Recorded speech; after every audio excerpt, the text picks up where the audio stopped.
What we tried to do over the course of this week is to struggle with the question of Jewish identity in a time in which every aspect of Jewish identity seems to be changing for both North American Jews and Israelis. At the outset of the week, I asked us to try to see whether over the course of this week we could conduct a conversation about Jewish identity. We could talk substantively about the meaning of identity without falling into three traps that usually happen whenever anyone begins to define or even talk about Jewish identity. One was, can we talk about identity without policing boundaries? One of the instincts when it comes to talking about identity is to move quickly to, instead of talking constructively or openly about these questions and challenges, to preempt trying to define what an identity is constructively by trying to do it negatively. Who's out is a much easier way of doing the work than figuring out what it means to be in. The second trap I asked if we could try to avoid was, could we talk about identity without assuming a crisis narrative? As many of you at the Institute who have been with us for a long time know, we talk a lot about the problem of the crisis narrative as it affects how we think about our relationship to the State of Israel. But the same type of crisis narrative winds up oftentimes animating conversations about Jewish identity. There's an overwhelming sense by many American Jews of some imminent or perhaps recent collapse of the meaning of Jewish identity in America. And we get rattled anew every decade or so by a population study, which reminds us of the same phenomena that have been underway for decades now. But the minute that you start to enter into a framework of a conversation on any topic with the assumption that you're living through a crisis or, more tragically, a collapse, almost all of the attempts that you will try to do in order to respond to that are going to be reactive, defensive, and anxious. So I asked at the outset, can we talk about identity without presuming a narrative of crisis and collapse? And could the very act of doing something like that actually make possible creative possibility for the Jewish culture that becomes foreclosed or shortchanged by the framework of crisis or collapse? And the third thing I asked was, can we talk about Jewish identity without what has oftentimes throughout Jewish history been the easiest shortcut to Jewish identity, which has been anti-Semitism? When they get to define our identity for us, it exonerates us from any responsibility of figuring out what that identity entails. As long as we remain an other from the perspective of the them, I know that we are still an us.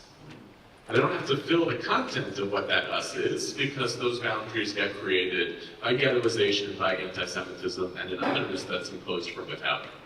As you recall in the opening lecture, I said that doesn't mean that there is not a persistence or perhaps even a rise of anti-Semitism in the world as a major political problem that the Jewish community has to deal with. But we also can't allow at the same time for the exclusive parameters of a conversation about Jewish identity to be defined by a conversation about anti-Semitism. In order to do that over the course of this week, what we explicitly avoided was trying to give you one coherent narrative about identity, precisely because if we had done any attempt to create a completely coherent narrative about identity, would have almost by default been playing into one of those concerns. Instead, what we tried to do over the course of this week was to provide a curriculum that signaled what we might call the components, the expressions, and the complexities of identity, with a whole variety of different access points or entry points into the variables that we think about when we talk about compiling or building a Jewish identity or Jewish identities in this period of profound change for the Jewish people in both America and Israel. I want to recapitulate what those components, expressions, and complexities were over the course of this week. A week ago, I started off by speaking about the experience of American Jews in the American public square, the demise of an obvious sense of Jewishness because of the rise of all of the hybridities and complexities of being American Jews, and I asked, even though I didn't fully spell it out, what would it look like for American Jews to think of themselves as differently confident in an American Jewish public square, as citizens and owners of that public square, as opposed to as guests and others? On the second day of the seminar, Donniel spoke about Chosenness, using the frameworks of Otherness and Exceptionalism, the problematics and the opportunities that come with thinking of ourselves as having a particular narrative about ourselves, and what we might call the negative version of that, right, being other, as well as the positive version of that, of striving for a certain type of moral exceptionalism as the characteristics that defines the uniqueness of the Jewish people. Christine spoke about biology, covenant, and memory. Three different frameworks, three different entry points to think about how Jewish identity has been classically defined throughout our sources and throughout the ages, making the implicit and ultimately explicit argument that the only inauthentic Jewish identity is the insistence that one of these narratives is exclusive and trumps the rest. And throughout Jewish history has been insistence that identity is defined by some combination of biology, covenant, and memory, but that becoming a fundamentalist about each of them is its own form of inauthenticity. Elana spoke about ritual and spoke about ambiguity when it comes to ritual, and the possibility of the religious self creating community precisely because ritual can have ambiguous meaning. By virtue of the fact that we come together to perform ritual does not homogenize individual identity, it actually makes possible for community to exist across difference. On Shabbat, Micha and I spoke about God, which was a conversation that Donniel had opened earlier in the week with Shaul, with reference to his book, Putting God Second, and asked the question, to what extent is the Jewish identity informed and shaped by belief, as Micha argued, or by lack of belief, which I tried to argue in return. As we talked about in that Shabbat discussion, the truth is, as is often the case when you create such binaries, probably a little bit of both, or at least we have to tolerate a certain spectrum of attitude towards belief and faith as part of a complex identity. But we try, setting out kind of those extreme frameworks, to signal that when it comes to the question of Jewish identity, there's a wide range of possible positions.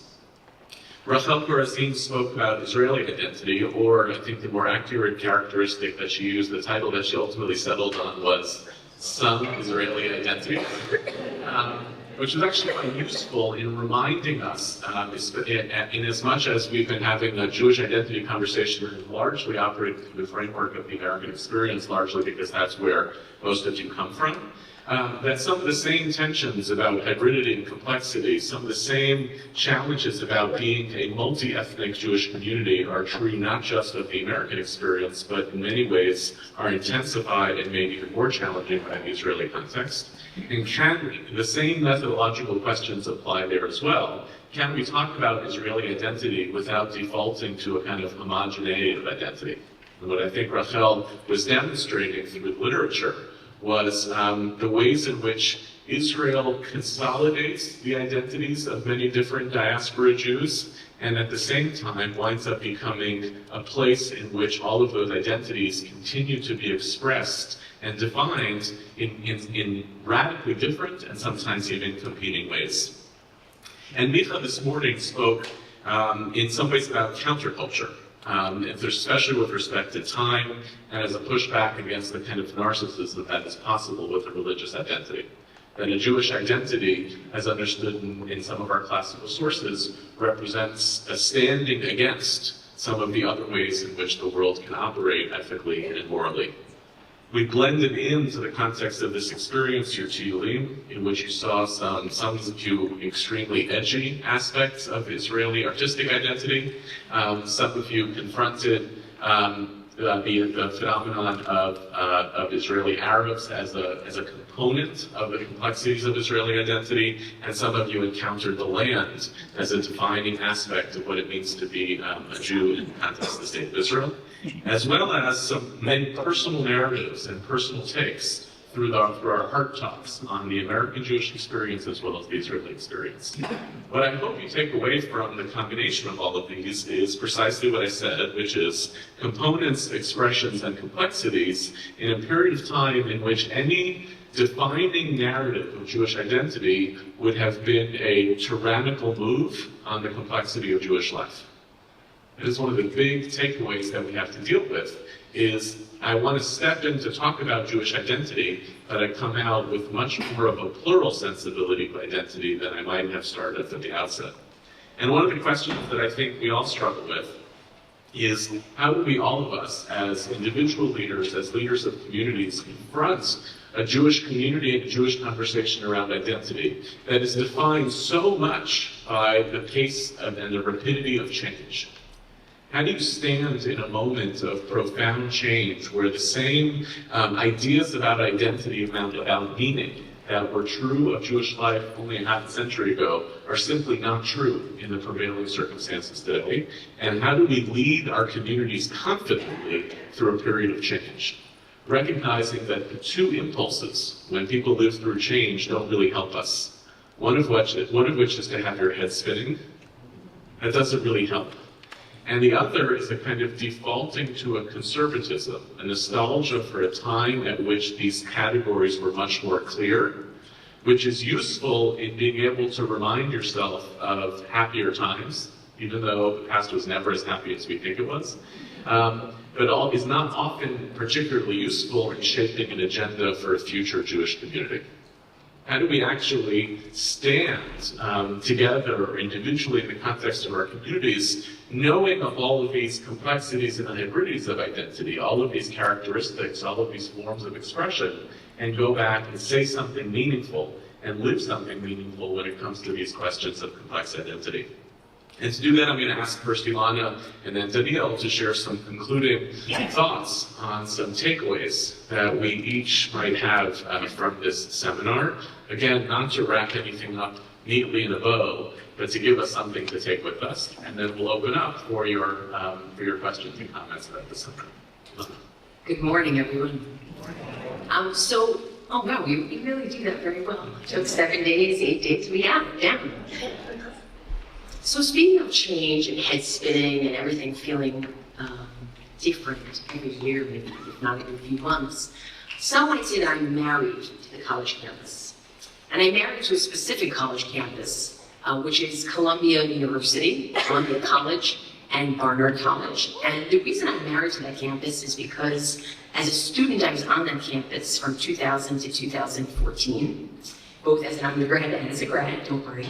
And at some point, I met my spouse, who decided that he would become the rabbi of the Columbia University campus. Not while he was a rabbi and I was a student, we met before that. I was a student, he was not our rabbi yet. So I've been there ever since. And in fact, for the last 10 years, I have run college campus seders every year, either by myself or with my spouse as a tag team.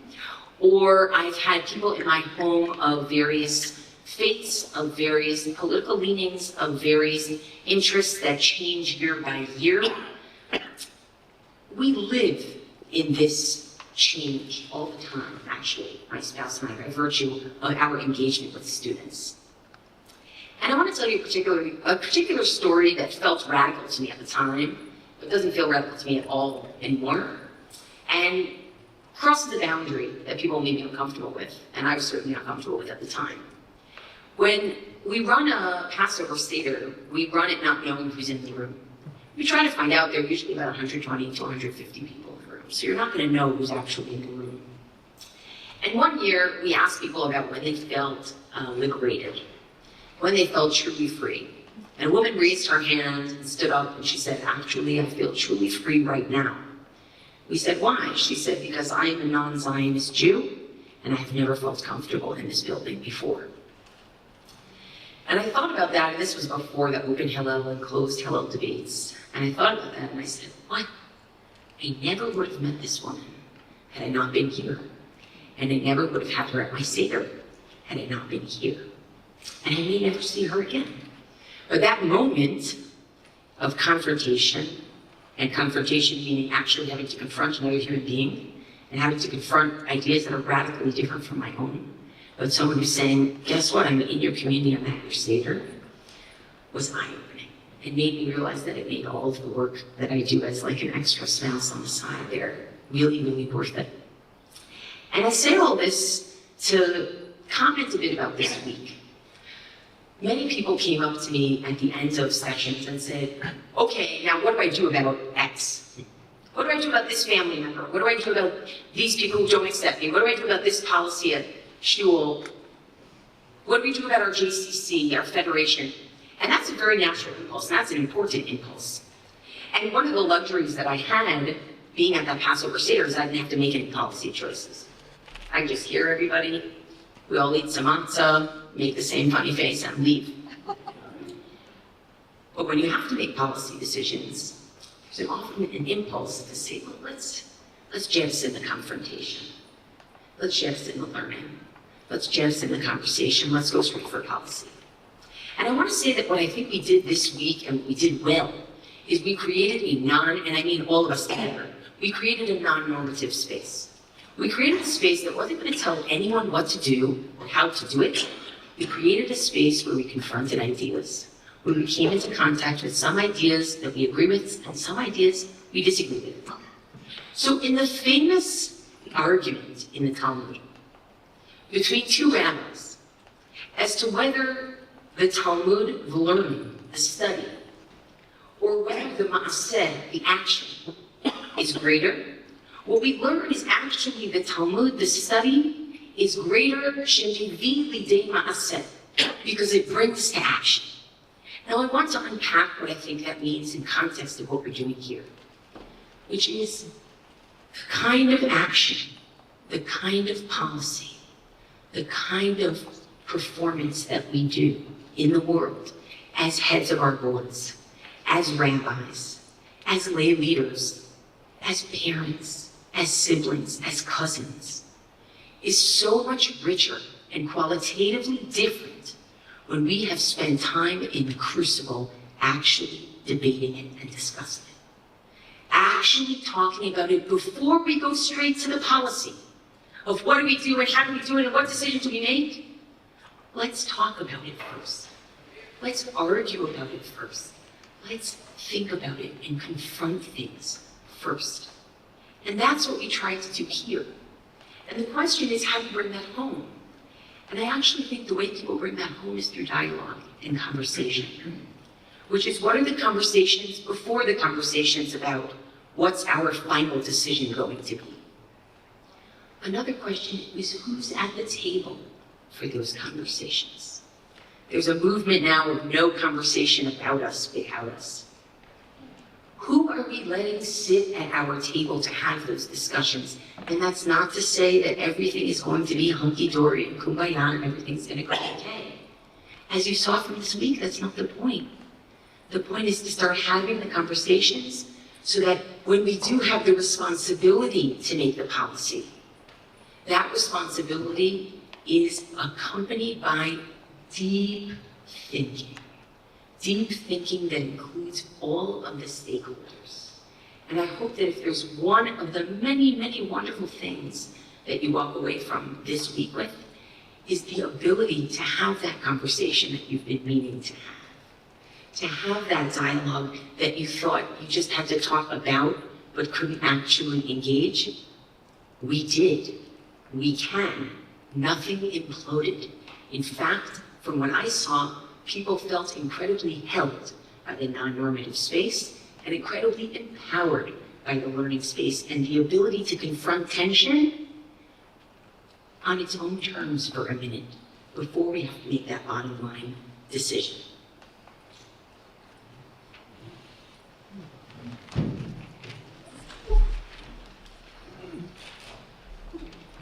Who is a Jew? Which we've been studying throughout this week, is deeply connected to the question of, or the way we answer the question of what is Judaism. Now, as you all know, those of you for the first time, or those of you who are here now for a while, you figured out that there is no such thing as Judaism, in singular. There's Judaisms. And so, I want to reflect about one feature of one take on Judaism that I'd like to leave you with because it is a take that is central to this particular place without claiming that this exhausts or this is the most authentic. And it is also very central to liberal Jewish life, whether you're a liberal Orthodox, conservative, Reform, Constructionist, school, or post-denomination, secular, nuts. Takes a while to learn that, by the way. It's like there's two things that you have to learn in our tradition to say without taking a breath. One of them is that, and the other one is the 10 children of Haman. When you read the Haggadah, when you read the Megillah, those are the two things you have to learn how to say in one breath. So, Rabbi Yehuda Nasi, somewhere around 200 CE or so, decides to collect a couple of hundred years of rabbinic thought, of rabbinic positions, and to create a collation of the opinions that in his mind count. And he puts together the Mishnah. And he's, if I was Rabbi Yehuda Nasi, like, I'm the prince, I would feel really good about myself. I got to decide. I studied 200 years, all these opinions were given, and I picked who makes it in and who doesn't get it into the book. That's a pretty, that's like, you made it. That's real power. And you formulate this book, and this here, Jews, now, I know all this stuff wasn't written beforehand, now you got it, this is it. And he closes the Mishnah. Everyone here studied Talmud this week. Gemara. I want to tell you what Gemara is, because it is a core feature of a certain type of Jewishness. Gemara, which is ultimately collected, a group of scholars who live from about 225, 250 to about 500 CE, begin to talk about the Mishnah. But guess what the Gemara does when it comes to talk about the Mishnah? 90% of Gemara takes what Rabbi Yehuda Nasi presents in the Mishnah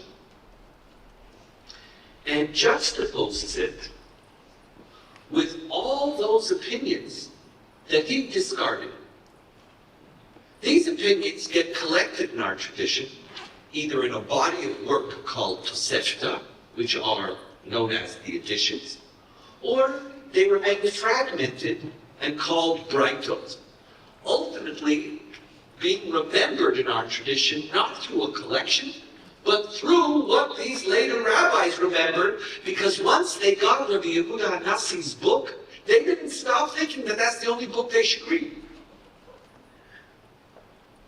And so, we as a people, our Talmud, our oral law, the foundation of Jewishness as we know it, is a revolt against editing anything down. It's a revolt against someone deciding what is it that I should know and what is it that I should not know. And the essence of Talmud Torah is a study of a multiplicity of opinions, and they're all there. And at the end of the day, almost never does the Talmud come up with a ruling as to which opinion is definitive or not. And in the Talmudic logic, an opinion which is not in the Mishnah is of no less validity than an opinion which Rabbi Yehuda Nasi put into the Mishnah. It's just all there. The process of Jewishness, which the Gemara exhibits, personifies and in many ways challenges us, is that there's a certain way of thinking which embodies one type of Jewish life. And that is not a way of thinking that accepts complexity. That's not complex enough. We're much more complex than a people who accept complexity. It is a modality of thinking which accepts opposites. Not in the Aristotelian sense, which says that there are opposites and that the true path is the golden mean, is to find some middle between them. For those of you who keep kosher, that's part of ice cream, part of whipped cream. It's like the persona. Right? Who likes part of whipped cream? They're making part of ice cream not too bad right now, but it's like there are certain versions of it. Especially if you can't have milk, you think you actually convince yourself that it's pretty good, like I do. But there is no way that part of ice whipped cream makes. It's like not even in the category. This middle path is part of it. It's not about there's differences and yes, it's complicated and we have to find a balance. Not that. It has nothing to do with balance. It has to do with putting in your head 2, 3, 4, 10 different, radically different opinions and letting them all live there with ever coming to the space where you say a resolution. And the person who grows up within a Talmudic Judaism ultimately embodies a different type of Jewishness. Now, for many people, this is very scary. And our rabbis themselves say, in Tractate Chagiga, they ask, "What's that? This is crazy. This one's saying it's pure and this one's saying it's impure. That's not like, okay, I can see that you have your thoughtful, I understand your argument. I realize pure or not pure. This is like as clear as it can be. Is it pure or is it not pure? And you're telling me there's people who say it's pure and there's people who are saying it's not pure and you have to accept all of them? How can I learn, the person asks. How can I even engage in learning this whole thing? I can't do this. Learning is supposed to give me knowledge and knowledge is supposed to give me discernment. And discernment is to know what's right and what's wrong. What are you doing here? You're telling me pure and impure and I'm going through this process of this opinion and this opinion and this opinion and this opinion and there is no resolution. How can I learn? And in my father's work, which he in his book, A Heart of Many Rooms, he starts with this idea that what you have to do is you have to make yourself, create in your heart a heart of many rooms. And know ultimately that they all come from one God. And one God in our tradition doesn't have one opinion. Now that doesn't mean relativism. This modality of thinking is a modality of thinking which rejects any absolutist claims, but at the same time tries to dance and ensures that it doesn't fall into relativism. Because relativism means there is no truth. And this is one that says there is multiple truths.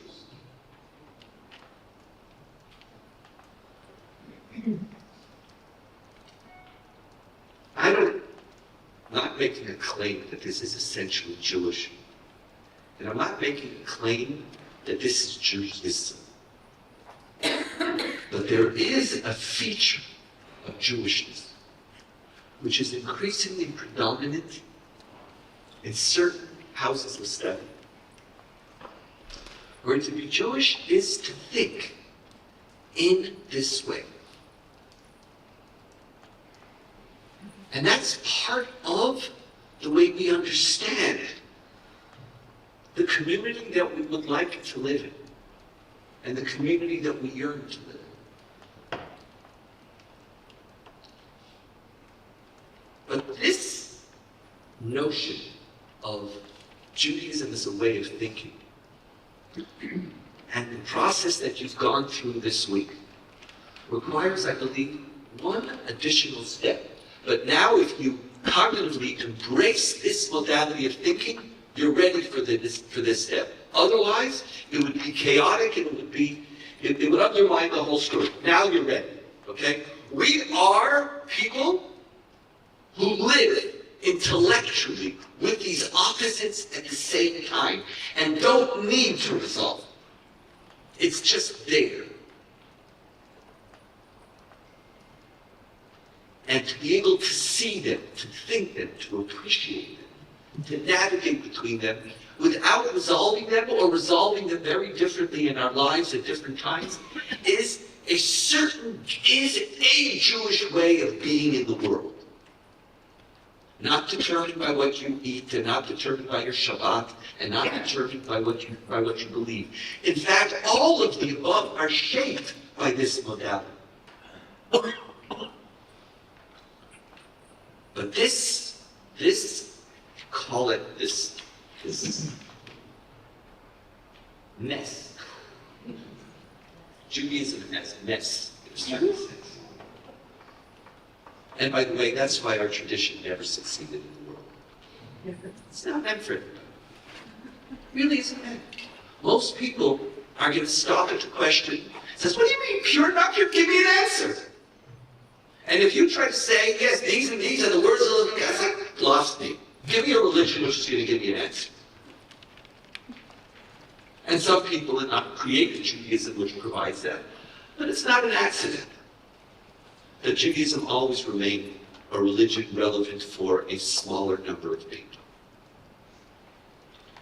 Well, with that process, now Yehuda gave you, if we look now from 10,000 feet at the week of 7, there's one more ingredient that I want to give to you. And that is the notion of Judaism or Jewishness as nothingness.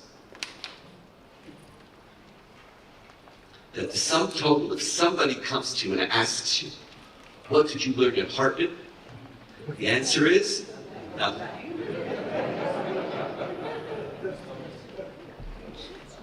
Please remember, Socrates, the famous Socratic dream, in which he dreams and discovers, where he is told, and these dreams are prophetic in his mind, where he's told, Socrates, you are the wisest of all people.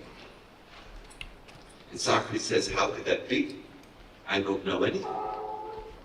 And Socrates begins the whole Socratic dialogues. His journey is a journey to encounter people of knowledge in every single discipline. And through the Socratic dialogues, he basically undermines their claim to knowledge.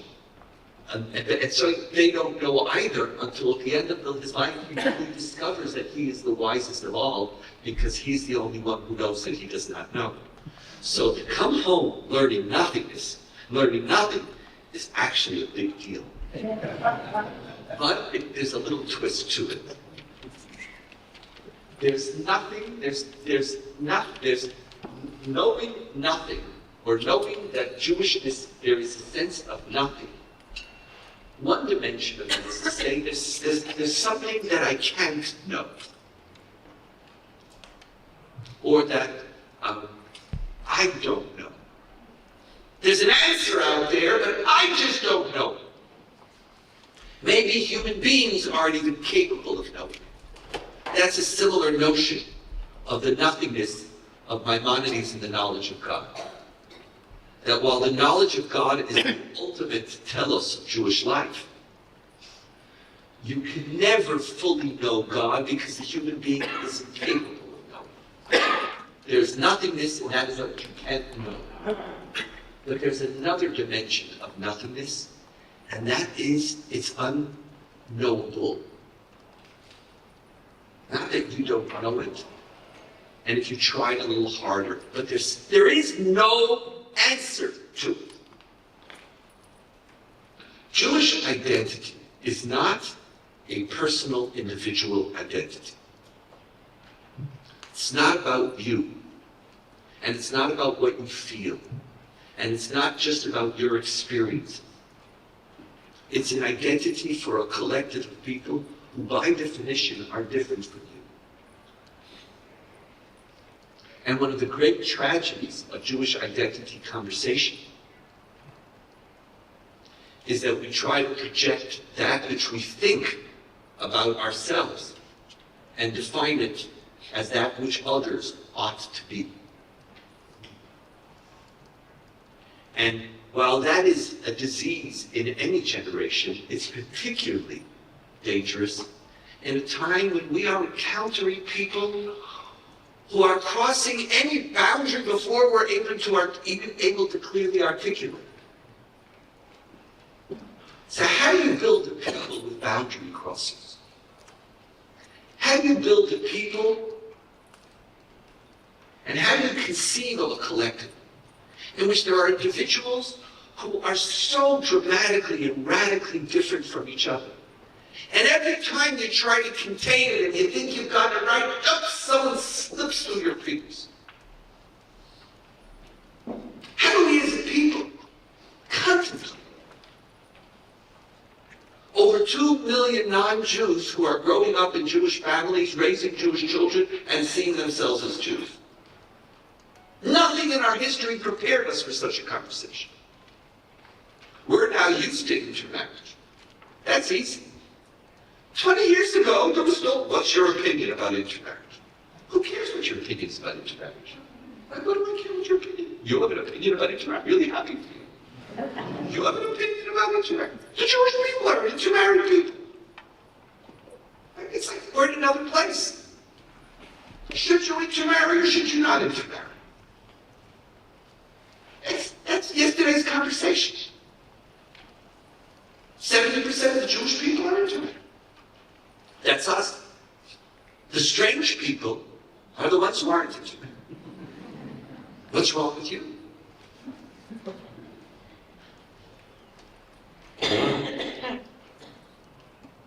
We encounter, as in Elana's story, for the first time we encounter people for whom Israel is not self-evident as an integral part of the way they do Jewish.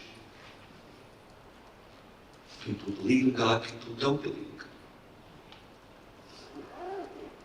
It's just the boundaries, the differences are so dramatic. Now, if Jewish identity, by definition, is a collective identity, not an individual one, what do you do with this dramatic diversity?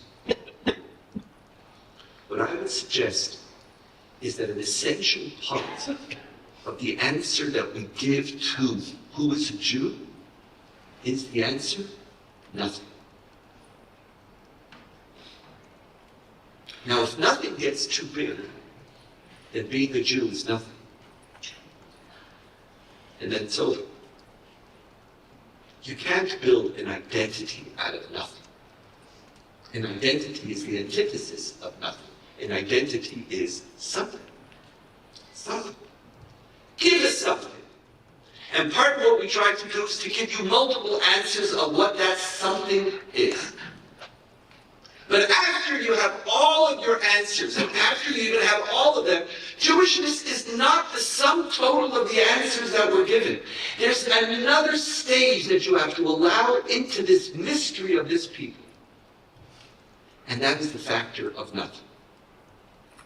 Whenever, I don't know if you've experienced this, is that whenever I hear a really thoughtful answer about who's a Jew and Jewish identity, I get really excited. But it's like, no. It's like really exciting, really tastes good for the more after a while, it's like, that was really, it's like, and the goal of the lecture is, it's good, and then, but you know what I mean? It's like, but does it really work? It just runs thin. It just gets flat. We are not a people united by nothing. But we will only be a people if each one of us recognizes that a part of our answer to what is a Jew is nothing. That you're going to have to encounter somebody and make space for them despite a complete lack of coherency as to why. And it's not that you're going to ever overcome it. It's not that if I study more or I think more. It has nothing to do with that. A 3,000-year-old identity built at its core as a collective identity. Please remember the famous line of the Haggadah. Who is the Rasha in our tradition? Who is the evil child?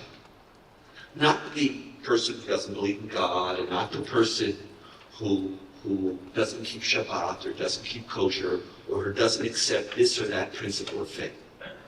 Who is the Rasha? The person who separates themselves from the community, and our Haggadah says, Since they've separated themselves from the community, they are a heretic in the essence. Heresy is not to think collectively. And the only way to think collectively is to know that there is something unknowable. How big should that unknowability be? 10%, 20%, 30%, 40%? What percentage does it grow to where it begins to destroy? And where the identity becomes so thin that there's a sense that anybody could be at the table, and that's what we want. It's like something's wrong. I don't have an answer to that. Different Jewish denominations give different answers to that. Different psychological personalities give answers to that very, very different. And so my blessing to all of you is as you leave here, search for an answer. Search for answers first about who you are. And then know that that is really only a very, very small part of the story. Because who your children are is not who you are. Who your daughter and son-in-law is not who you are. Who an Israeli is not who you are. If you're on the West Coast, the East Coast, South, different age groups. Who you are is not transferable. But you have to know who you are. Because the sum total of who we are has to be grounded on who you are. And after you know it, and after you feel good about it, stop. And it is in the nothingness that we could reach out to Jews, and we could reach out to people who conceptually we don't understand why. Fully. And it is through nothingness that Judaism will not simply remain an individual pattern, an individual identity, that can become an identity of a people. Now, can you build an identity with some nothingness? Only a people who believe that knowledge is the accepting and the assimilating of opposites at the same time could begin to think in such a direction. Thank you.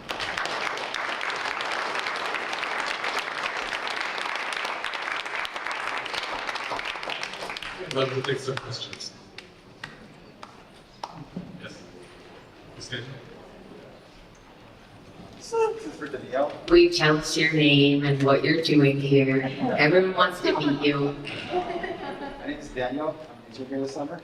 My question is for Donniel, which is, I know this is not your focus here. Your focus is nothingness, the second step. My question is, what's the first step?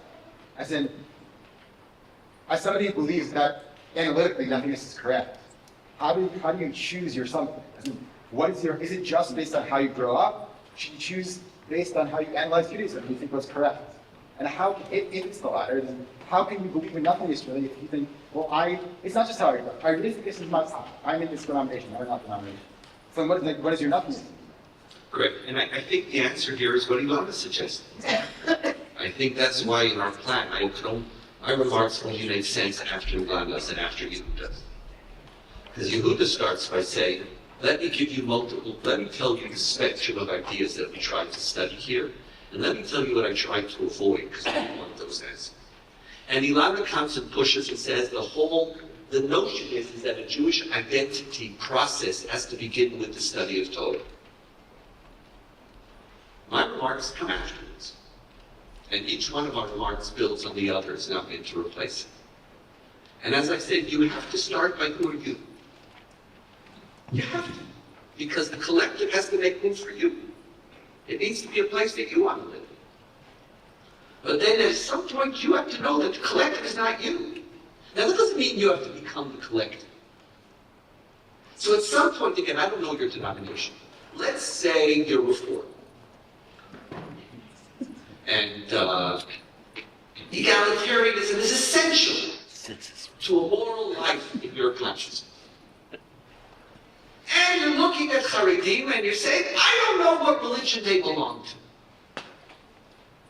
They don't think the way I think.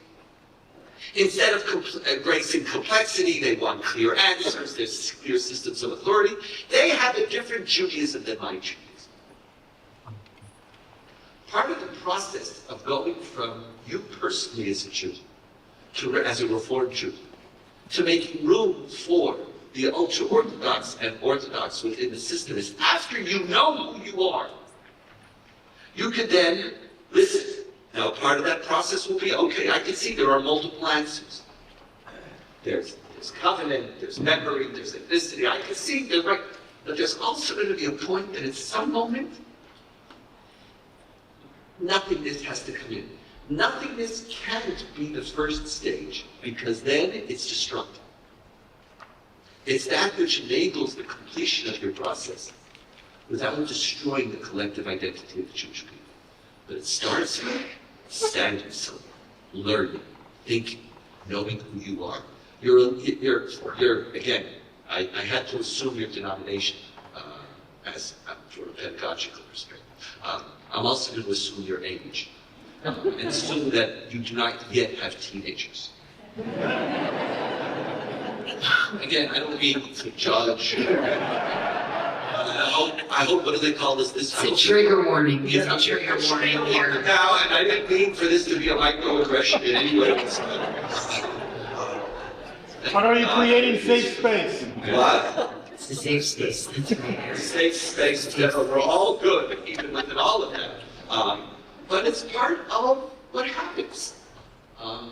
When you realize that whatever it is that you think you're creating, there's somebody else in your family and in your space who's really different from you.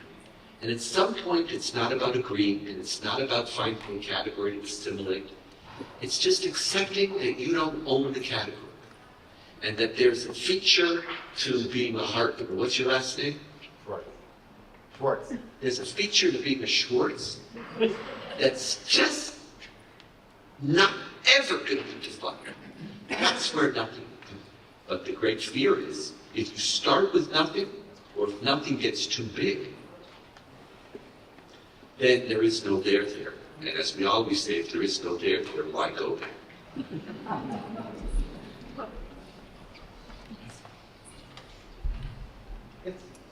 Nothing sounds dangerous. You know. It sounds like a lack of standards. It sounds like a lack of meaning. And I'm sure you don't mean that it's a lack of character. How do you protect against that? You can't. And you're right. But because you're right, it doesn't mean it's not there. And I know. And I know it's dangerous. But I actually believe that when it gets filled too much, it's even more dangerous. Not for you as an individual, but for the Jewish people. It's a permanent, it has to be a permanent feature. But how do I protect against its being abused? I don't have protection. Just like I don't have protection against somebody saying Judaism needs to be something. That also sounds really dangerous. Because your something is not my something, and who's going to decide who that something is? But because it's dangerous, it doesn't mean that's not where we have to be. And I appreciate it. And I was explicit. And I'm saying if it gets too large, it's even more dangerous. But because it's dangerous, that's the dance. There's a certain dance about being Jewish, which has to entail an unknowable. Call it, if I was a mystic, I would use other categories, but since I'm a Litvak, I have no idea what those, my grandfather would have done Shalom in Shalom Hartman, but my father cured us of, my father was a rebel. He was a Balchuba to Litvaks. His father was nothing to do with that. This was more his mother's tradition. But there's something you just, I don't want to just get into mysterious, but when I look at Jews, when you really look at Jews, it's that there just has to be something that there has to be a space for something that you just don't answer. And at some point, How does a Reformed Jew embrace an Orthodox Jew? An Orthodox Jew embrace a Reconstructionist Jew. A nun embrace a conservative Jew. A secular Jew will embrace a believing Jew. At some point, it's only possible if we allow a space which we don't try to inhabit. But again, it is dangerous. It is without doubt. I would just ask you to remember that the other is also very dangerous. The other leads to, I have a feeling that we're waiting for, think about that one stupid little boy in the club yesterday. He was clearly deranged. But you know, Goyim Achutza. That's what he was screaming. Goyim Achutza! Goyim Achutza! You're lucky many people speak Hebrew. You know what he said? Goyim Achutza! Goyim leave! Goyim leave! Goyim leave. At some point, he looks at you and me and he says, you're a Goyim. You're a Goyim. And he's right. We're a Goyim. I'm a Goyim for his Judaism. He's right. He's right. For what he believes is the essential features of Judaism, I'm not a Jew. And when you add patrilineal and patrilineal descent, literally, it's like he doesn't even know how Goyish we are. He thought we're just Goyim because we don't accept his rabbi and his Torah. Well, we're really Goyim in the deepest ideological sense of his perspective. So you get that, that's dangerous too, my friend. So, we're living in precarious times. Do you mind if I add something, Donniel? Quite sure. I'd love to. Okay, there's nothing nothing enough for me to add, so I'm gonna add to that. So, I want to add two frameworks. One is a framework that Rabbi Dr. Donniel Hartman offered in a book of his, which is Pluralism, Tolerance, and Deviance. And this will be fun, so let's see this in front of you. And the other is a conversation that Professor Christine Hayes has in a journal called Dinei Israel with Rabbi Professor Richard Hittery, which will be fun to say in front of Christine.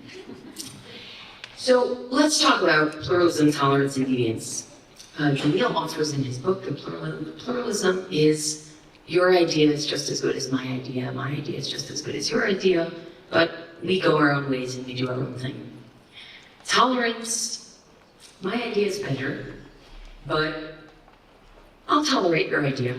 I'm okay. It's not equal to my idea. Are you Chef Nazis, by the way? It's not equal to my idea, but I can tolerate it. Deviance is I can't even tolerate your idea. And then the fun part is that there's tolerable deviance and intolerable deviance. So if you go to a synagogue where everyone knows that someone is an adulterer, and yet that person comes to synagogue every week and no one cares, that's what we call tolerable deviance.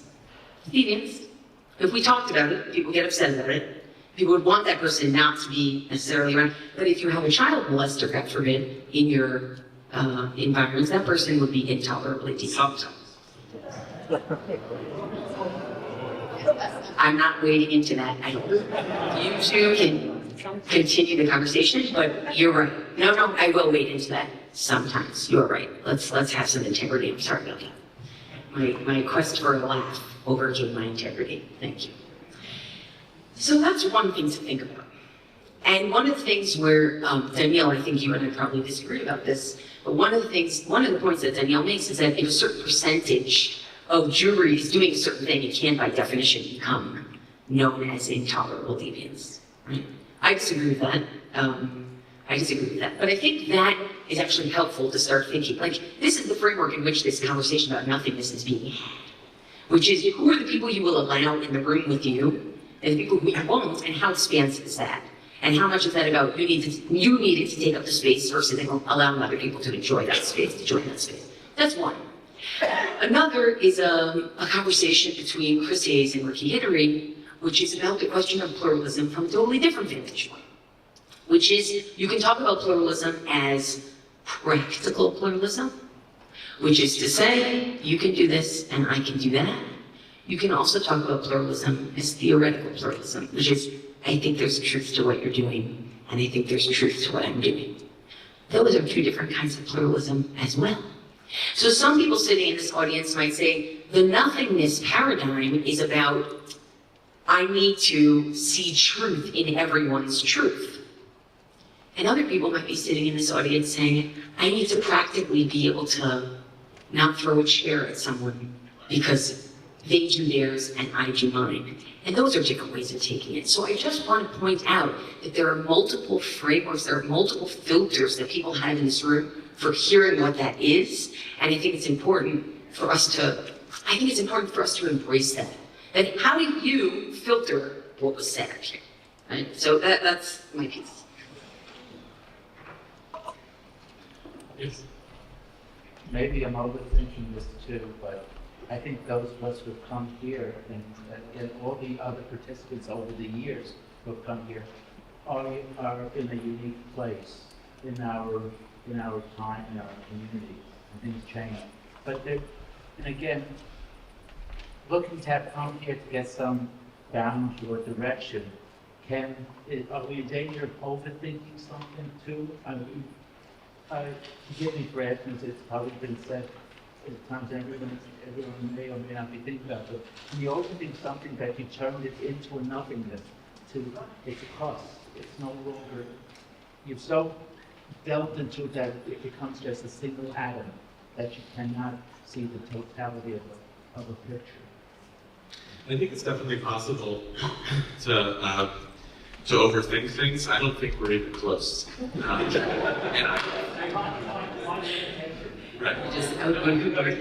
think the truth is the first half of the sentence and the second half of the sentence, or the second half of the question, are actually in tension with each other, which is here we are, a small group of people, and we're working all over this, but this is not necessarily the normative culture of how these things are discussed, and we're nervous about the extent to which we're overcooking it. And I guess to me, the question becomes, how do you build a large, we think about this a lot in the context of our work, how do you build a mass movement of nuance and subtlety? It's actually a very hard thing to try to do, right? Because by nature, mass movements require simple messages, clear slogans. They need all the policy stuff that we try not to skip to in the context of this learning is the stuff that you need in order to build quick institutional cultures and mass movements. So I wonder, to me, spending a week working on questions of Jewish identity, which are the hardest questions that we as the Jewish people are confronting right now, is that you want to hear nothing. That's nothing, right? That's nothing. This is right. Look at it's nothing, right? Those are the small steps that a small group, and still 140 people is a small group of American Jewish leadership. Those are the small steps that a small group takes to not just. It's not enough for our institution that this become kind of a spiritual vacation for people. Right? There used to be language that was talked about with this program that I tried to push out, which is like, this is a spa for the mind. I don't want that to be the case. What I want this is people who actually have agency and have influence and have power in the Jewish community make as a much more normative feature of their own leadership, make a required activity of Jewish leadership this kind of deeper thinking as a critical criterion of how Jewish leaders are supposed to lead. This is why these conversations shouldn't be something that Jewish leaders step away from their work in order to do, but that they say, we need to come to Jerusalem on a regular basis, or more powerfully, we need to make part of the normative institutional culture of our synagogues and our federations and our JCCs, that learning, I don't mean the 15 minutes of our Torah, right? Which is a way of signing learning and irrelevance. Right? We're supposed to do this, but then we'll do the business of the meeting later. How do you actually make learning the core activity of what Jews do in order to actually lead? Now, that means that, and if we, again, I don't think we're anywhere close to what overworking it will actually mean. When we get there, it will feel that way. But I think there is a possibility for precisely what Elana was talking about before, for even a slight shift in culture, that before prejudging that we know exactly what the policy implications are going to be based on our conversations, that this kind of pause into a place of uncertainty as a feature of the discourse of how we lead could be transformative to Jewish life.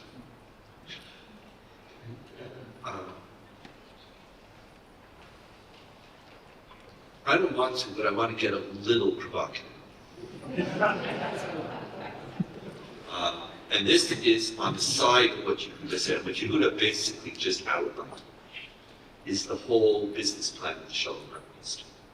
That's in essence, and that's what his work is about. That is the core innovation, and what's so difficult is that it's Yehudish. And I think because you're modeling all of that. There is a time, though, where there is, you need to have a leap beyond the thinking, or parallel to sometimes before. And where we all disagree very often is when to do that. So you have people who leap into boundaries and judgmentalism, and they'll say, oh, but think of it. Like, you're not thinking enough.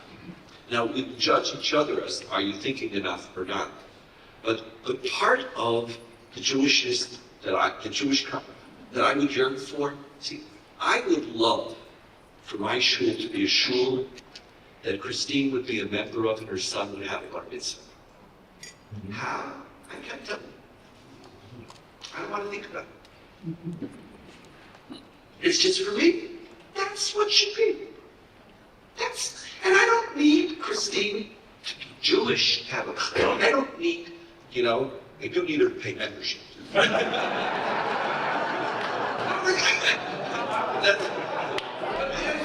I'm only raising it because I would love it that we didn't need to think it out. That there was a place within it for people who are doing lots of different things. And that we wouldn't need to always have a clear answer as to how I justify that move. Christine's son would come and say, Asher Bachrabanu Nikol Amim, and he's having a bar mitzvah. Yeah. Period. How? Fine with me. Why? Yes, not why not, why not? Yes, there's something right about that. And that in it, without it, I can't give you here, and I'm not determining the membership policy in synagogue, and I'm not saying this or that. There's some point where we need to, on the one hand, precisely engage in the thoughtfulness that Yehuda and Elana were pushing. And without that, there's something so shallow about Jewish discourse. But there's also a certain neshama which has to hear my Hasidic now. It observes me, I use it. That needs to be there too. And hopefully we only use that for good. Unfortunately, people use those thoughtless instincts very often for bad. So that's why I'm usually the only one who has the authority to allow it.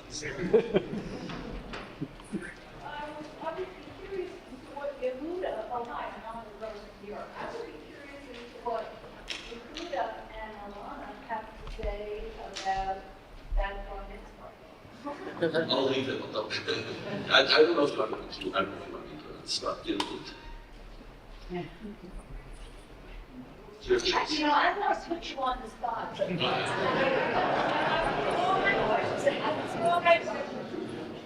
But I've heard everything all of you said for the last hour and a half, and I'm telling you on a personal level, I really do think it's opened up to me. I'm probably the most conservative person at my Reform temple about intermarriage up until this week, and it's really made me open my eyes.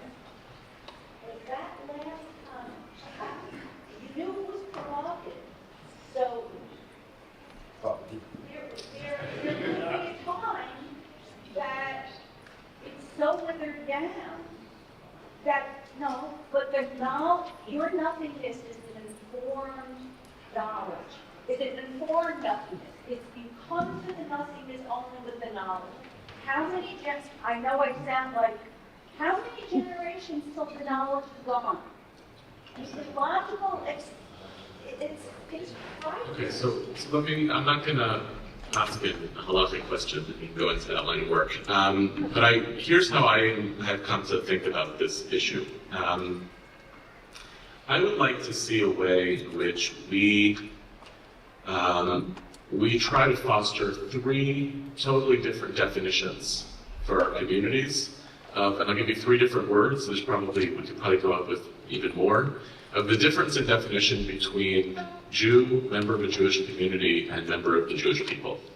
And the question would be, what would happen differently to communal policy in regard to multiple different institutions if we became comfortable with different definitions for each of those categories? Now, part of the reason why I think this is possible is because it happened already.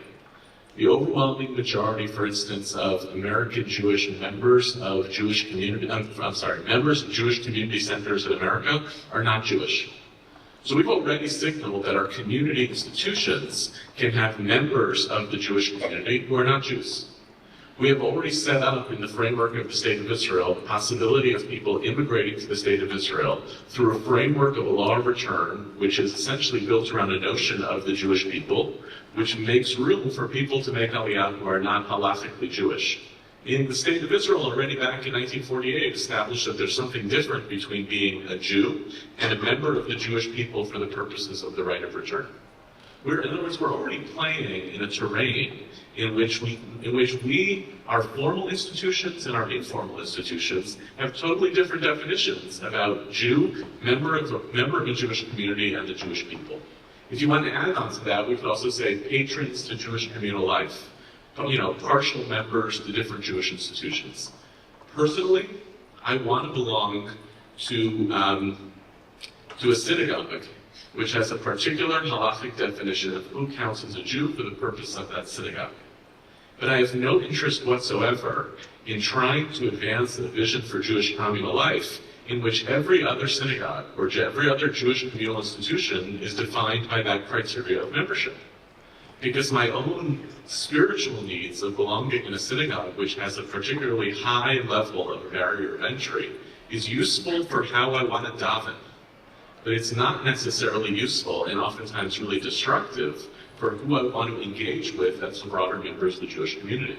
One of the things that becomes so difficult for American Jewish communal life is that we get into a trap of thinking that the same definition that we use for Jewishness when it comes to the synagogue has to apply to the day school, to the JCC, to the Federation, to who counts in the context of pro-Israel.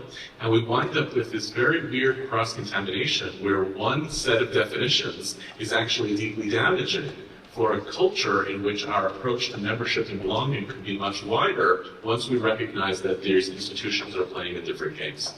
So I have my short-term answer is I don't know that I'm radically willing to allow for that openness when it comes to my particular synagogue. But I think there's a real possibility for the Jewish people to recognize that in as much as we're already living with totally different thresholds, barriers of entry, different notions of membership, that perhaps a multi-tier or a multi-dimensional approach to membership and belonging could really help us. That really does. Less scary, I see a nod in your head. It's less jarring, but it's your experience. I just want to add one quick thing, not being about any particular example, as much as just the distinction between status and identity, that when you talk about law, you talk about status, and when you talk about community, you talk about identity. So I think that needs to be taken into account. I also would not want to live in a world where every synagogue would say we are that radically open. I'm not trying to live in a world where every synagogue said we're not. So I think that the diversity that we have among ourselves is actually a really beautiful thing. That's really what I think, and really taking it away from any particular example of any particular person or any particular I just want to add a refinement to what you said, which is under member of the Jewish community, I would like to add member of a Jewish family, which I think would include a lot of people who function in the Jewish community. Beautiful, thank you. Yes, Adrian. I'd like to think that the system is already responding to the changes that are taking place. And I would love to go through a list of examples of how are you adapting, what kind of rules are changing in order to cope with these challenges. I'm sure they exist. I've seen examples myself, but maybe Hartman can put them together and look at them and see what's happening out there. Yes. Well, we could talk more about what particular examples we're looking for. I would suspect that, even the refinement of member of a Jewish family would indicate that probably every single person in this room is interacting with thresholds of identity that are not only different from each other, but different from their own thresholds of identity 20 years prior. So part of this is a challenge to go back and interrogate that individually and personally. What's different about how my identity, my community is different today than it was before? And what it would look like to curricularize that, to find ways of thinking about how communities are looking at this differently is a great challenge. Yes. Just like to add, just before coming here, I went to a gay marriage, Jewish gay marriage wedding in a church performed by a conservative rabbi, and it was a beautiful affirmation of this, of the changes. And the guests included a whole spectrum of, from modern Orthodox to secular and non-Jews, and it was such a moving Jewish event. Yeah, I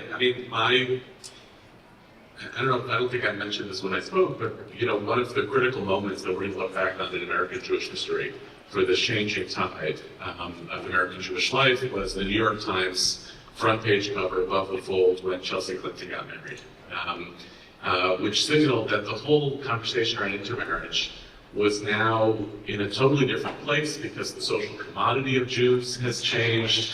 There was no scandal, actually, about it being an intermarriage performed by a rabbi in the front page of the Times. But the subtext, the footnote to that, was something that happened a couple months later in the Times, which was a report following up on the Clinton wedding that the sales of chuppahs, wedding canopies, had gone through the roof after that story had appeared in the Times. It was not chuppahs being sold to Jews who were now proud of this piece of their heritage. It was a Jewish ritual object becoming part of the broader American kind of cultural lexicon of the choices that people can make. And that means that it's not just the local identity conversation. How are we doing things differently? It's how are our own, what once may have been thought of as particularistic identity choices, being replicated, changed, and modified by the way in which they're owned by the broader public with whom we're interacting. And then you can no longer have simply the navel-gazing conversation around identity when you're actually negotiating your identity very much in public. Can I add one quick thing to that? Which is going back to Donniel's point about nothingness. Challenging what you're talking about is what happens when there's someone who won't go to the wedding. They won't go to the wedding because their version of Judaism, that's not a nice Jewish event. It doesn't work for them. And they do it in a perfectly matchless way. They don't do it in a derogatory way. They do it in a completely affirming, this is where you are, this is where I am, I respect you, I love you, etc. And not in patronizing, silly ways. I think the challenge then becomes the opposite, which is how does what we're talking about here, about owning the nothingness and owning our non-ownership of what it means, not lead us to become polarized with those who feel that they don't own it in a different direction.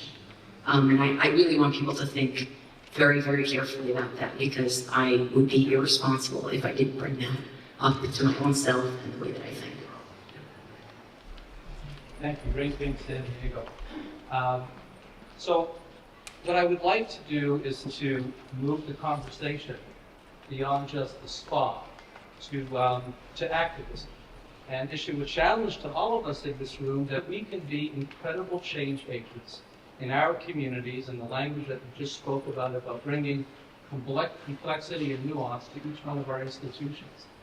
And rather than just walk away from 8 wonderful days here in Hartman, each one of us in this room can be incredible agents for change. You have no idea what you can do just by speaking to people in your community.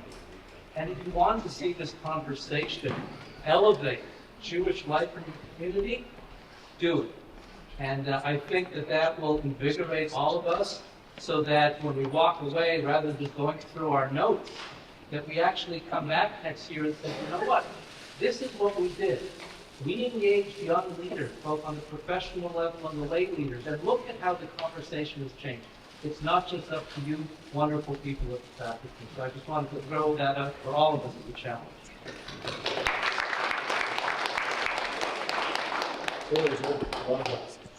There were two events this week which took stands with the confrontation.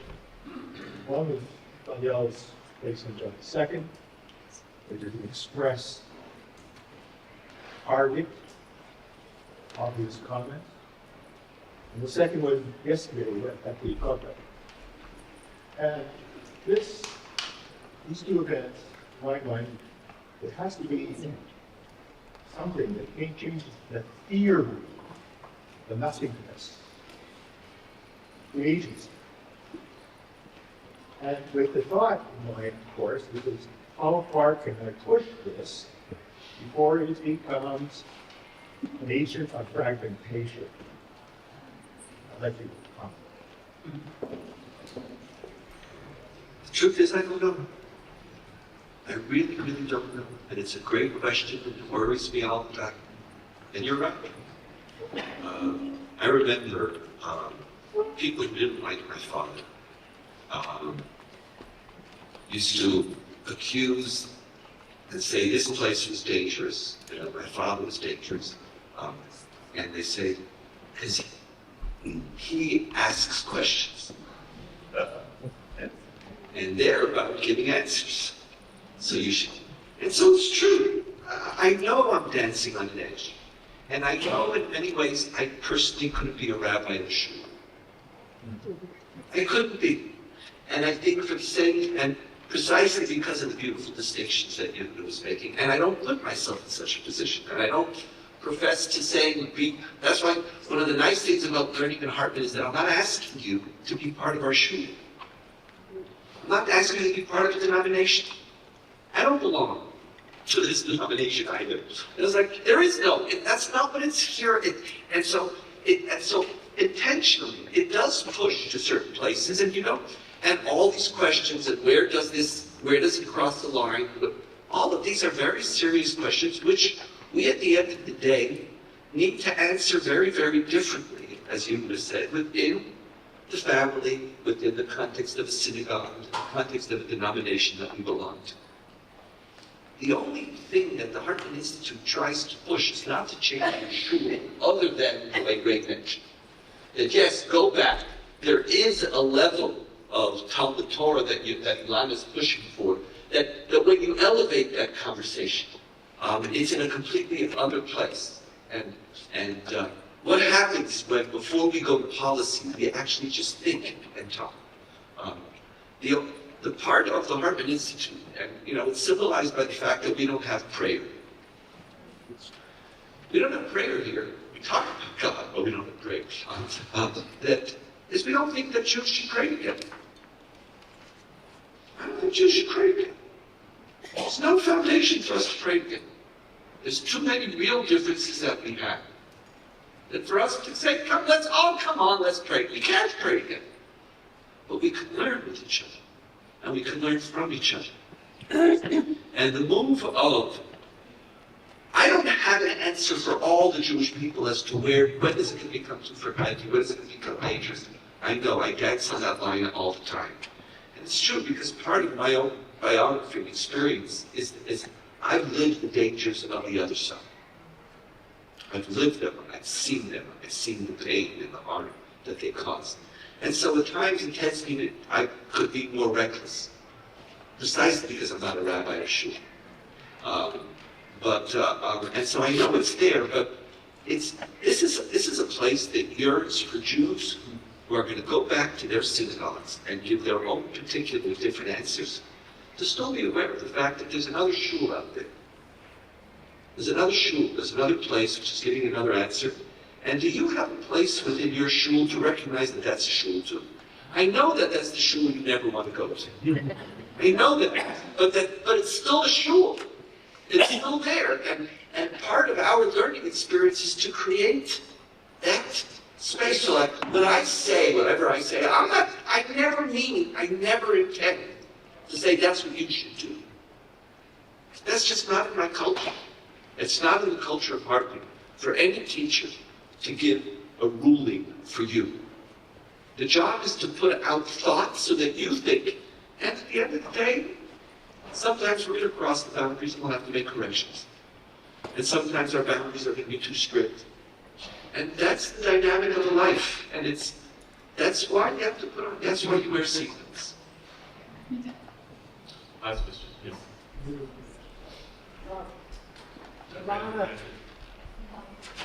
Elana mentioned the incident of her Seder at Little Columbia, where a person at the Seder said, "This is the first, I'm a non-Zionist Jew. This is the first time I felt comfortable in this building." What was there about your Seder that allowed her to feel that way? I think it was that he asked what was it about our Seder that allowed someone to feel comfortable in the Hill building for the first time. It was actually because we weren't taking things for granted in terms of the people we were talking to. It's actually because it was one of those non-normative spaces, so it was a little bit easy. It was also because whoever chose to come in the door was choosing to come into the door. They weren't coming into the door because anyone was pushing them through that door. But I don't think every space can be like that. I wouldn't invite that young woman to my, pro-Israel rally, right? I wouldn't have her as a speaker, and then I might not even have her on the board of my institution, because if I want my institution to go in a particular direction. And those privatization decisions are, as Daniel asked us before, those are perfectly legitimate decisions for people to make. But I know that she exists, and I know that she wants to be at a Seder, and I know that I can make a Seder that she can be in. So I know there are places where we can be together, and there are places, as Donniel said, where we can't be together. And I also know that when I'm making my decisions in my pro-Israel group, I know that she's watching me. And that's going to impact my rhetoric, it's going to impact some of my decision-making, and it's going to impact my outreach. And to be impacted yourself by having seen someone else, that's the most powerful and honest impact, because they're not there to hold you to it. Really last one, go ahead. Thanks, Pat. So my married name is O'Leary. I was raised in an Orthodox synagogue. I was early married with an Orthodox man. And ultimately married a wonderful man I've been married for a long time. His name is O'Leary. So when I belonged to the Jewishness in New York, and was fortunate enough to join that congregation when Marshall and I were some of the people, we're still there as well as the rest of the rabbis. When we joined, it was time for my son to have a bar mitzvah. And that was a choice within our family. It was very clear, and it was a lot of learning. But prior to that, the ceiling at the B'nai Jeshurun had fallen down. And so the Church of St. Paul and St. Andrew, which was our adjacent religious institution, had told the B'nai Jeshurun that they might use the church space while the congregation ceiling and infrastructure was strengthened. So there was a bar mitzvah, and I'm going to speak particularly the woman who cannot imagine. Only to say that it can be imagined. We had the bar mitzvah for David O'Leary, meeting congregation B'nai Jeshurun, meeting at the Church of St. Paul and St. Andrew. That's how our invitation went out. It's true. All I want to say, I'm here. I'm Jewish. I'm studying. I care. I am as fully Jewish as anyone else, not only here, but that in terms of living, the woman who asked, for example, in terms of living into the example, in terms of trying to make a life that is full, rich, deep, complex, pluralistic, there are many people like me trying and having lived it, trying to really weave these ideas into a living, breathing space. And I have to say, because I took prize with Rolling Not Alone, I was struck by the fact that he said that if any non-Jew affiliates with a Jew and allows that Jew, that is, that non-Jew, somehow to be welcome in your space, somehow to be part of the ceremony, that non-Jew has agreed to enter into our world. You must look at that too. It's not just, they're coming in and just spoiling it. They are cutting into it with a sheer consent to be a part of it, if that's the way you structure it. And I remember that Marshall allowed for him to be there. He allowed it by creating warmth, by creating openness, by recognition, by position. And all I want to say is, I'm not preaching. I just want to say there are living, breathing people working with complexity all the time who are deeply committed to Judaism and to pluralism. And I just want to take that away or give that away as well.